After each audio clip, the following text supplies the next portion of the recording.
The rain fell in a cold, relentless sheet, washing the city in a slurry of neon and shadow. It was the kind of rain that seeped into the bones, a miserable, persistent chill that promised a deeper cold to come. In the narrow throat of an alleyway tucked between a shuttered laundromat and a brick-walled warehouse, a small figure was huddled against the damp concrete. The fabric of her tattered red sweater, a color that should have been defiant, was dark and heavy with water, clinging to her like a second, colder skin. Her name was Reina, and she was 21 years old. The city, which had once felt like a universe of possibilities, had shrunk to the dimensions of this grimy, forgotten space. The rhythmic throb behind her eye was a familiar drumbeat, a painful echo of the impact that had sent her sprawling from her own front door. Her father's roar, thick with whiskey, still rattled in her ears, a sound layered over the sharper, more contemptuous curses of her brother. They had cast her out into the liquid dark, their final act of ownership a series of kicks that had left her ribs screaming in protest. Now, she simply tried to make herself smaller, to conserve the fading warmth in her core as the storm beat down, each drop a tiny hammer against the bruised geography of her body. The world had become a smear of running light and the percussive sound of water striking metal, a symphony of urban indifference. She didn't notice the car at first, a long, black sedan that moved with the silent, predatory grace of a shark gliding through murky water. It stopped at the mouth of the alley, its engine a barely perceptible hum beneath the deluge. A door opened and closed with a solid, expensive thud. A figure emerged, shielded by a wide black umbrella that seemed to absorb the ambient light, creating a perfect circle of deeper night around him. He was tall, dressed in a suit so impeccably tailored it seemed to repel the rain by sheer force of will. His name was Kong Minjun, and the city was not a universe of possibilities to him. It was a chessboard, and he knew the placement of every piece. He was not supposed to be here. This was a detour, an impulse driven by a flicker of movement he had caught in his periphery, a stain of red against the monochrome gloom. His driver, a silent monolith named Mr. Cho, remained in the car, his eyes fixed forward, trained to see nothing his employer did not wish him to see. Minjun walked into the alley, his polished leather shoes navigating the puddles with an unnatural neatness. He stopped several feet from Reina, a silent, imposing silhouette. He saw the tangled mass of her hair, the stark paleness of her knuckles where she clutched the sweater, the tremor that racked her frame. He saw the dark, ugly bruise blooming on her cheekbone, a violent marring of her skin. He felt nothing, or rather, he felt the familiar, cold stillness that preceded a decision. Pity was a useless emotion. Interest, however, was a tool. And something about the scene, the abject misery, the defiant splash of red, the sheer injustice of it, had sparked his interest. He stood there for a long moment, the rain drumming on his umbrella, a metronome counting down to a choice. He could turn and walk away, leaving her to the mercies of the storm and the city. Or he could intervene. The pieces on the board were already moving in his mind. Minjun lowered the umbrella slightly, allowing the dim light from the street to catch the sharp angles of his face. His expression was unreadable, a mask of calm neutrality that gave nothing away. Reina flinched when his shadow fell over her, her head snapping up. Her eyes, wide and luminous with a mixture of fear and exhaustion, fixed on him. She saw not a savior, but another threat, larger and more unpredictable than the ones she had just escaped. Men in suits who appeared in dark alleys at midnight were never the beginning of a good story. She tried to press herself further into the wall, a futile gesture that only sent a fresh wave of pain through her ribs. He did not speak. Instead, he made a small, deliberate gesture with his free hand, a subtle beckoning motion. It was not a command, but an invitation, freighted with an authority that was absolute. The silence stretched, broken only by the sound of the rain. It was a negotiation conducted without words. Her desperation was a tangible thing in the air between them, a scent of damp wool and fear. His power was just as palpable, an aura of control and immense, contained force. He was waiting for her to understand the offer. It was simple, his world or this one. The car, warm and dry, or the alley, cold and wet. Survival, or the slow, miserable surrender to the elements. For Reina, the choice was no choice at all. The last vestiges of her pride were a luxury she could no longer afford. Every instinct screamed at her to run, to hide, but her body was a traitor, broken and unwilling. And some deeper, more primal part of her recognized that this man, for all his unnerving stillness, was not the same kind of monster she had fled. His was a different species of danger, colder, more precise, and strangely less personal. With a groan that was half pain and half resignation, she began to move. Every muscle protested. Using the rough brick wall for support, she pushed herself into a crouch, then unsteadily to her feet. The world tilted violently, the alley spinning in a nauseating vortex of light and shadow. She swayed, her vision tunneling to a pinpoint of black. Before she could fall, he was there. He had closed the distance in 2 silent strides, his hand gripping her arm just above the elbow. His touch was not gentle, but it was firm and steady, an anchor in the dizzying storm inside her head. He smelled of rain, expensive cologne, and something else, something clean and metallic, like cold steel. He guided her out of the alley, his large umbrella shielding them both from the downpour. The short walk to the car felt like a journey across a continent. The black sedan loomed, a void waiting to swallow her. Mr. Cho, the driver, had already opened the rear door, his face as impassive as his employer's. Min-jun guided her inside, settling her onto the plush leather seat before getting in beside her. The door closed, and the world went silent. The roar of the rain was instantly muted, reduced to a soft, distant patter on the roof. The air inside was warm and dry, a shocking contrast to the biting cold she had endured for what felt like an eternity. The car pulled away from the curb with a smooth, silent surge of power, leaving the alley and its miseries behind. Reina stared out the window, watching the rain-streaked city lights slide past, feeling as if she had just stepped from one reality into another, far more complex and dangerous one. She sat perfectly still, not daring to lean back against the seat, her wet clothes forming a cold puddle around her. Min-jun did not look at her. He stared straight ahead, a statue carved from shadow and discipline, his presence filling the small space with a heavy, unspoken weight. The journey was a silent passage through the city's glittering, rain-slicked arteries. They ascended, leaving the grimy streets behind for the cleaner, more rarefied air of the financial district, where glass towers pierced the bruised belly of the night sky. The sedan finally glided into a private underground garage, the gate closing behind them with a quiet finality that felt like a seal being placed on a tomb or a sanctuary. Min-jun led her to a private elevator, the doors opening with a soft chime to reveal a cabin of polished steel and dark wood. He pressed the button for the penthouse, and they rose in a smooth, silent ascent that made Reina's stomach lurch. She felt utterly displaced, a stray animal brought into a sterile, controlled environment where she did not belong. The doors opened directly into a vast living space.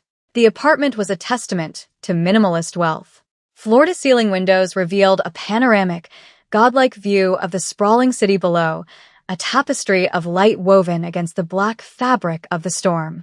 The furniture was sparse, modern, and severe, black leather, chrome, and glass. There was no clutter, no personal touch, no sign that a human being with messy emotions actually lived here. An older woman with a severe bun and a starched gray uniform appeared, as if from nowhere. She bowed her head slightly toward Min-jun. "Mr. Kong," she said, her voice low and respectful. He inclined his head in return, his gaze still fixed forward. "Mrs. Park, please see to our guest. A room, clothes, and something warm to eat. A physician will be here in 20 minutes. He spoke with the detached efficiency of a man dictating a memo. He did not look at Reina as he gave the orders for her care.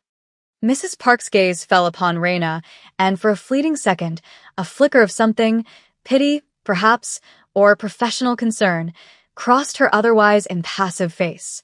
"Of course, sir. This way, please," she said, her tone softening almost imperceptibly as she addressed Reina. Reina followed her numbly, her wet shoes squeaking on the polished marble floor. She was led down a long, silent hallway to a guest room that was larger than the entire apartment she had once shared with her family. It was as impersonal as the living room, decorated in shades of gray and white, but the bed was enormous, piled high with crisp white linens that promised an impossible comfort.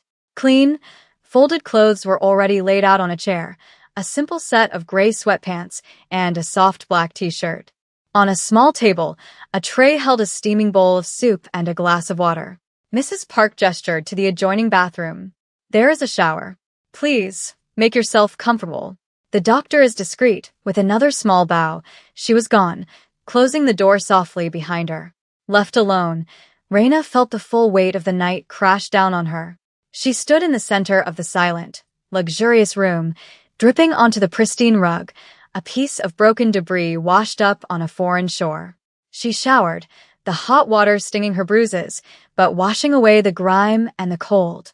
She dressed in the soft, clean clothes. She ate the soup, the warmth spreading through her slowly, chasing away the deep-seated chill.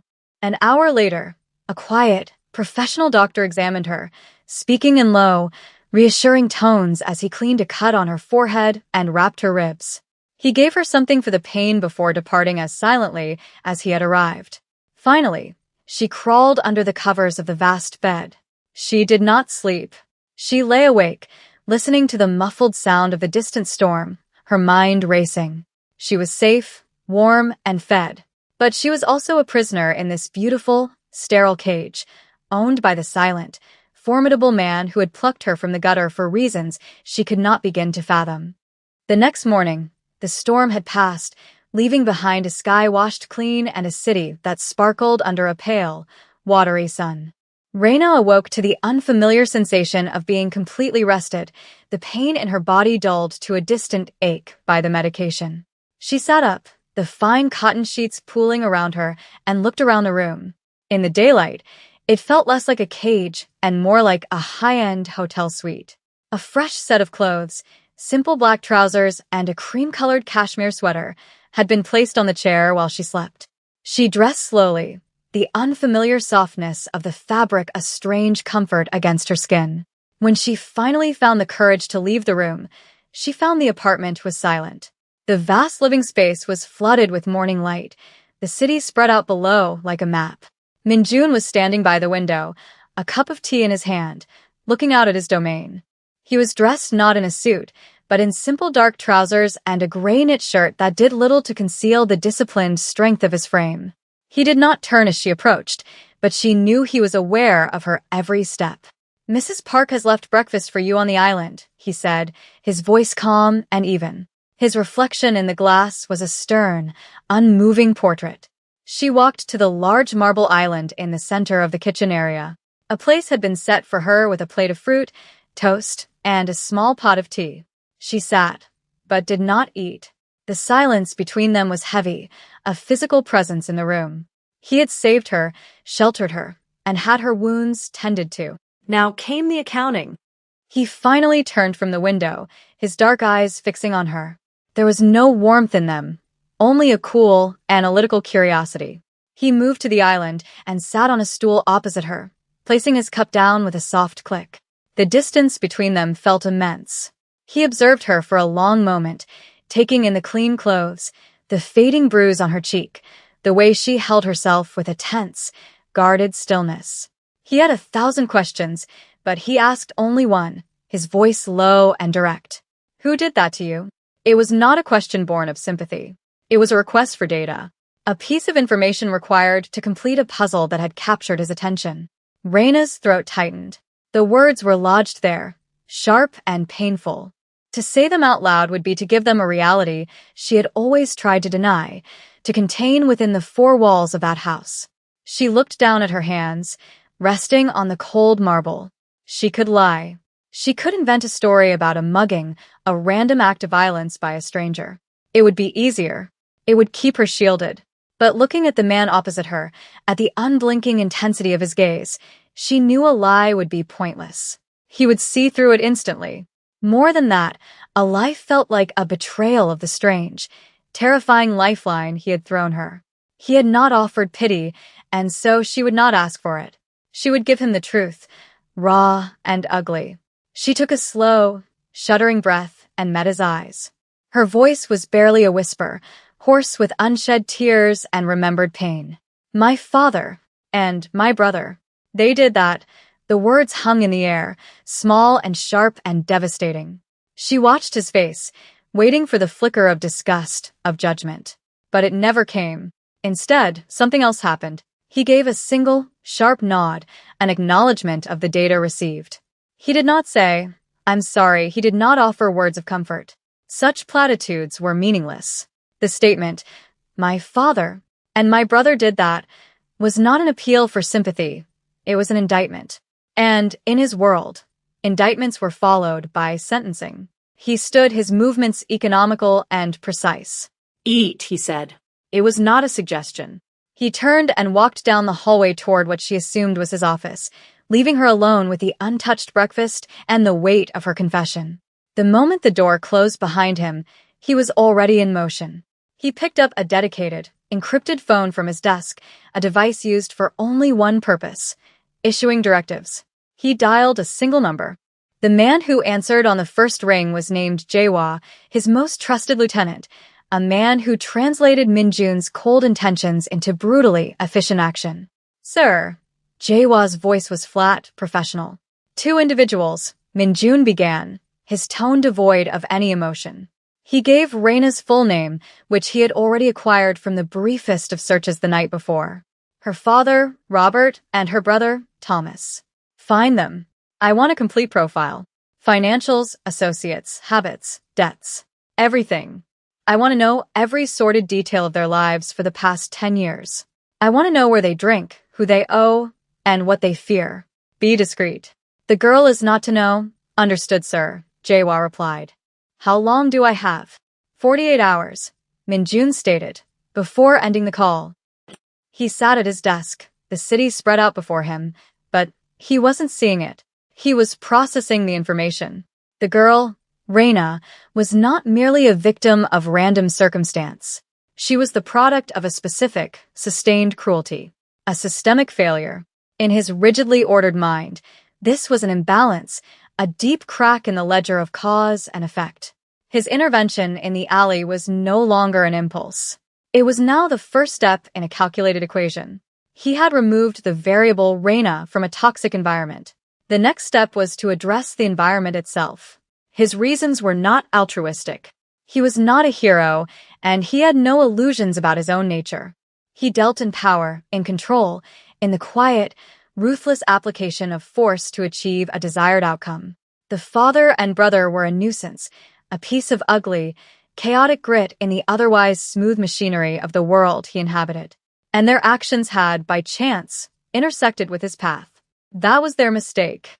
While his men began to quietly dismantle the lives of her abusers on paper, Min-jun maintained his distance from Raina. He created a vacuum of normalcy for her. Mrs. Park continued to provide meals. The apartment remained a silent, secure fortress. He would see her sometimes, a fleeting figure in the long hallway, or sitting by the window, staring down at the city with an expression he couldn't quite decipher. She was like a rare, wounded bird he had brought into his sterile aviary, and he was watching, waiting to see if its wings would heal. He was in no hurry. Time was a weapon he wielded with more skill than any other. And for Robert and Thomas, their time was now running out. In the days that followed, a strange, quiet rhythm established itself in the penthouse. It was a life lived in the spaces between words, in shared silences that were more communicative than any conversation. Raina began to heal, not just physically, but in the deeper, more fractured places inside her.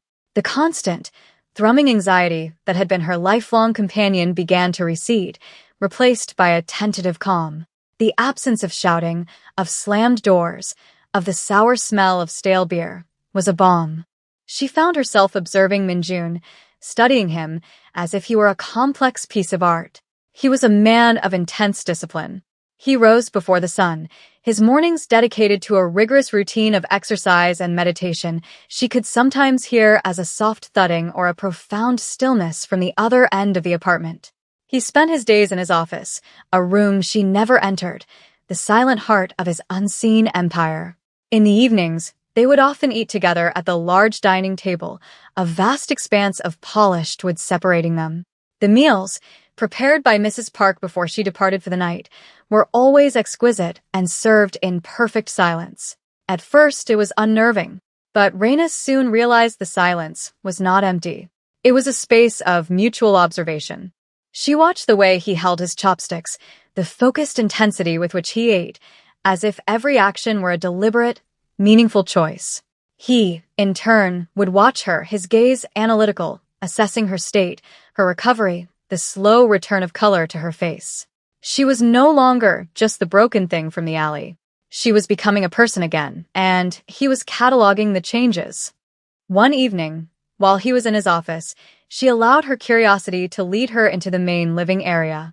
She ran her hand over the cool leather of the sofa, the sharp edge of a glass table.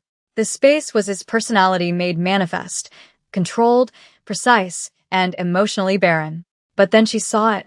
Tucked away on a low shelf beneath a stark, abstract sculpture was a small collection of books. They were out of place in the otherwise sterile environment. She knelt, her fingers tracing the spines. They were not business texts or financial journals. They were volumes of poetry. Neruda, Rilke, a collection of classic Korean seijo, the original text facing a graceful English translation. It was a crack in the facade, a glimpse of a soul hidden beneath the layers of discipline and control. She pulled out the book of seijo, its pages worn and soft at the edges. She opened it to a random page, her eyes falling on a verse about the loneliness of a winter moon. It was a small, intimate discovery, a secret she now shared with him without his knowledge. It changed her perception of him. The monster, the criminal, the cold-eyed benefactor, he was all of those things. But he was also a man who read poetry about the lonely moon. It made him infinitely more complex, and in a strange way, more human. Later that night, as they sat at dinner, the silence felt different. It was less a chasm and more a shared space. She looked at him, at the hard lines of his face, and imagined him reading those words, and for the first time, she did not feel fear. She felt a profound and unsettling sense of connection, a quiet understanding that they were both, in their own ways, profoundly alone. He looked up, catching her gaze, and for a fraction of a second, his expression softened. The black ice thawed, just for a moment. He knew she had found the books. He didn't have to ask. He simply knew. And he did not mind. The call came on the third day. Minjun was in his office, staring at the digital architecture of a new acquisition on his monitor when the encrypted phone buzzed. It was Jaehwa. "It's done, sir," the voice said, flat and final. "The profiles are complete." A secure file appeared on Minjun's screen. He opened it. It was a meticulous, brutal biography of 2 failed lives. Robert, Raina's father, a history of failed jobs, mounting gambling debts owed to a particularly unsavory loan shark, 2 DUIs, and a documented pattern of domestic disturbances that the local precinct had consistently ignored. Thomas, the brother, a petty delinquent who had graduated to small-time drug dealing, deeply in debt to his own supplier, with a reputation for casual violence.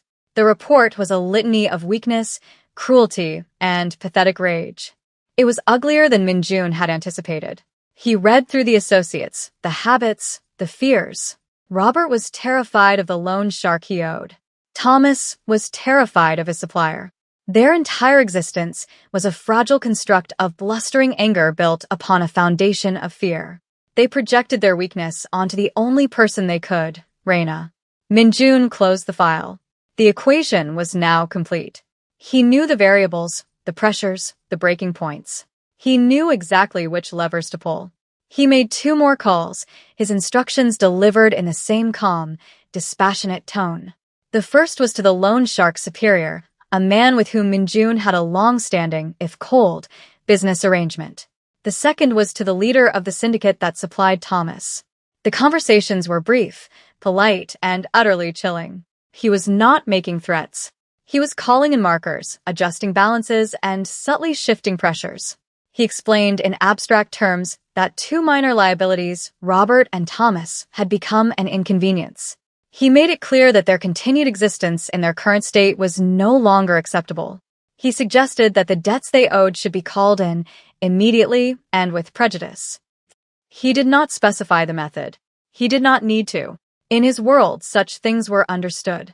A loan shark, given a green light from a higher power, would not be gentle in his collection methods.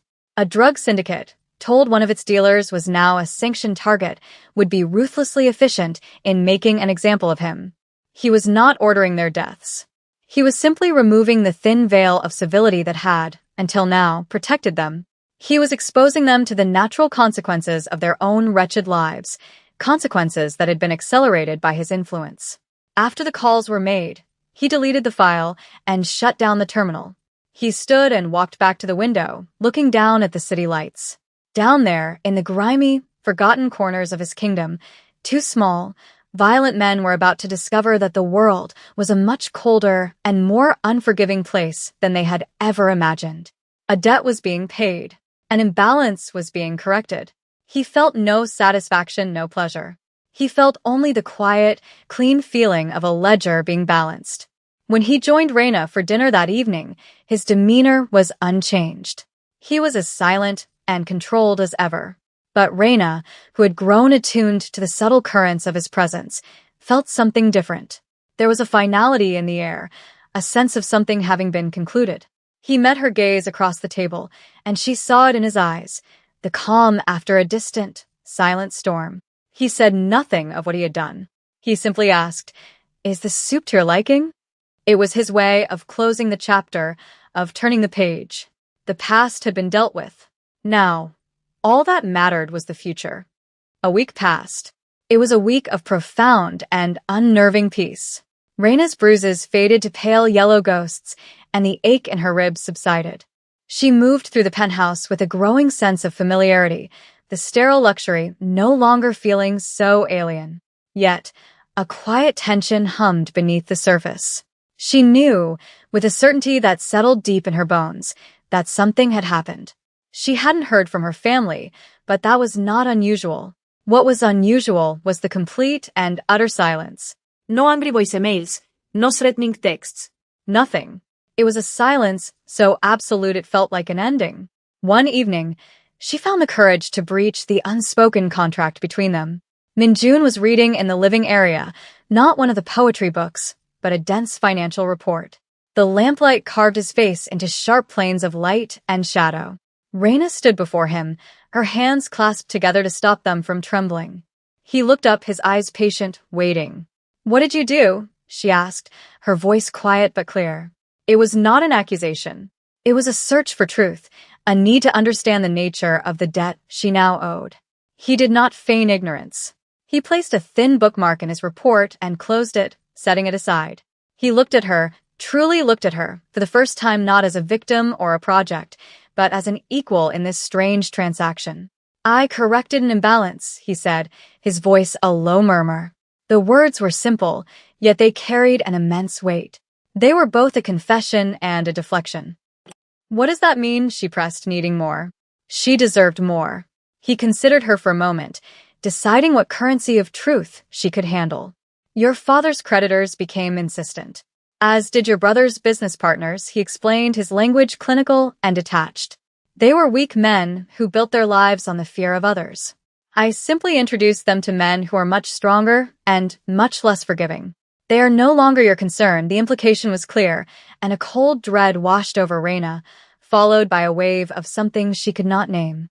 It wasn't relief. It wasn't joy. It was a profound and terrible understanding. He had not saved her from her monsters. He had unleashed bigger monsters upon them. She had been living in a cage, and he had not opened the door. He had simply killed the zookeepers. She sank onto the sofa opposite him, the strength leaving her legs. She looked at this man, this calm, disciplined purveyor of violence, and saw the full, terrifying scope of his power. And she saw that he had wielded it for her. "Why?" she whispered.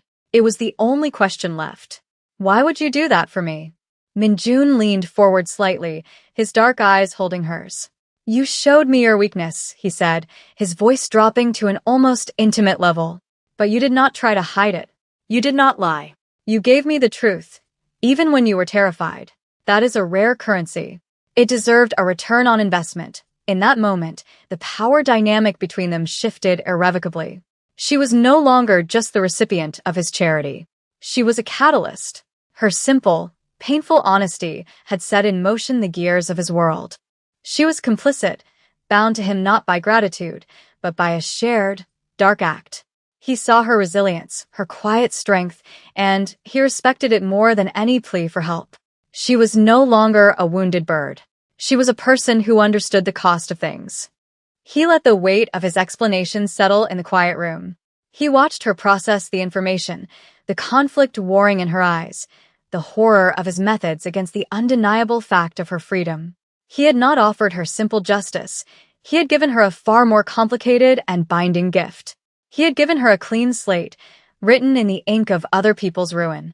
After a long silence, he stood and walked to the window, turning his back to her as he looked down upon the endless river of headlights flowing through the city's canyons.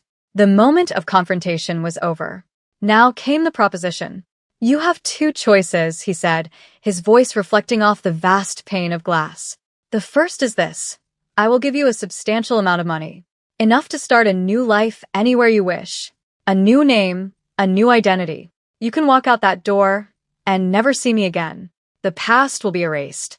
You will be free." He paused, letting the offer hang in the air. It was a generous offer. A clean break. But they both knew it was the lesser of the two. "Or," he continued, turning to face her again, his expression serious, "you can stay." Raina stared at him, her heart pounding. "Stay and do what?" she asked, her voice barely audible.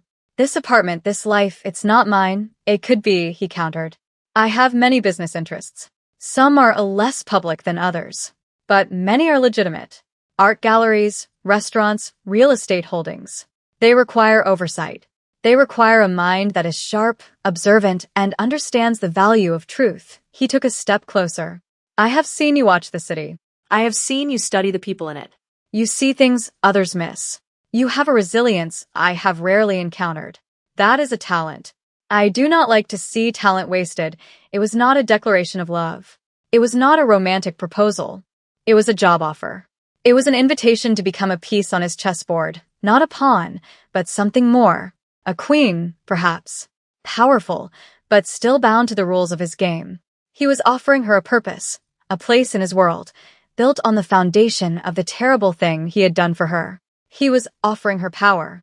"The choice is yours, Raina," he said, using her name for the first time since their dinner.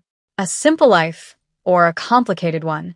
Raina looked from his unyielding face to the city sparkling beyond the window. The city that had, only weeks ago, tried to swallow her whole. He was offering her a key to it, a way to not just survive in it, but to command a small piece of it. The thought of leaving, of taking the money and running, was tempting. It was the safe, sensible option. It was the path back to a semblance of normalcy. But what was normal? Going back to a world where men like her father and brother existed, where weakness was preyed upon without consequence. The world he had shown her was colder, more ruthless, but it had a strange, brutal logic she was beginning to understand. Here, in this penthouse in his orbit, she was not a victim. She was something else. Something valued. She thought of the poetry books, the crack in his armor. She thought of the quiet respect in his eyes when she had told him the truth. He was a monster, yes, but he was a monster who had aimed his power away from her, not at her. And in her broken world, that was the only kind of safety she had ever known. Staying meant embracing the darkness. It meant becoming complicit in his world of balanced ledgers and corrected imbalances. It meant trading a simple morality for a complex and dangerous power. But leaving felt like a betrayal, not of him, but of the strong, resilient person she was becoming in his presence. She had been forged in the fire of her family's cruelty, and he was now offering her a chance to wield that fire herself. She met his gaze, her decision solidifying. There was no going back. There was only forward, into this strange new reality he had built around her. "I'll stay," she said, her voice steady and clear. A small, almost imperceptible smile touched the corner of Minjun's mouth. It was not a smile of warmth, but of satisfaction. The final piece on the board had just been placed. The game was about to begin. The seasons turned. The pale, watery sun of autumn gave way to the sharp, crystalline light of winter. The city below the penthouse windows was dusted with snow, its sharp edges softened, its noise muffled.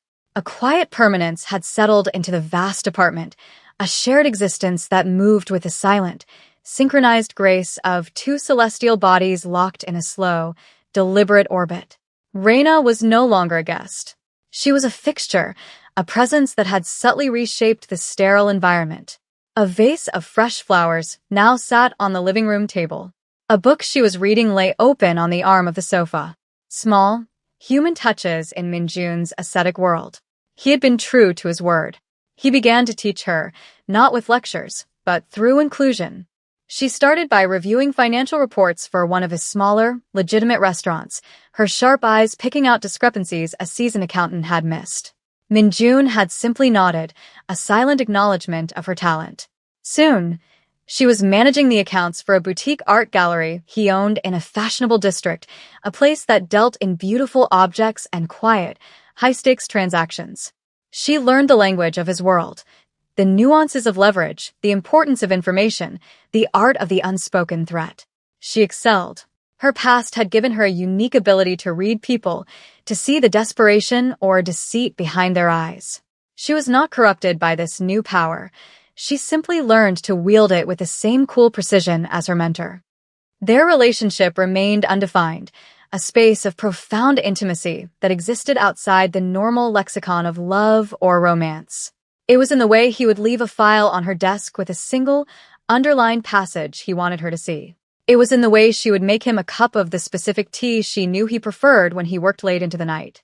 One evening, they stood together by the window, a rare moment of shared stillness, looking down at the snow-covered city. The world below seemed distant, a diorama of a life they no longer fully inhabited. "Do you ever regret it?"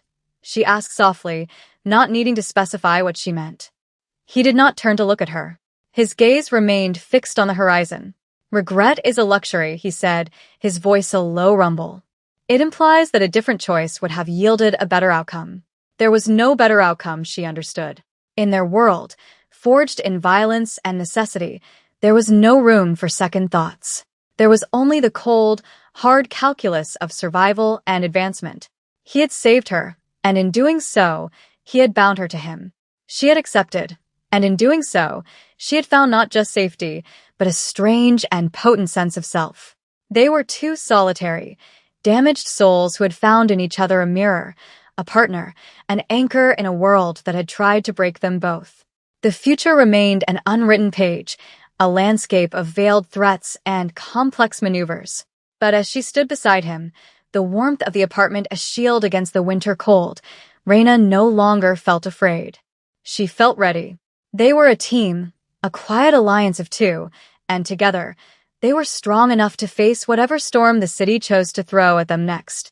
The snow continued to fall, blanketing the world in a pristine, deceptive silence.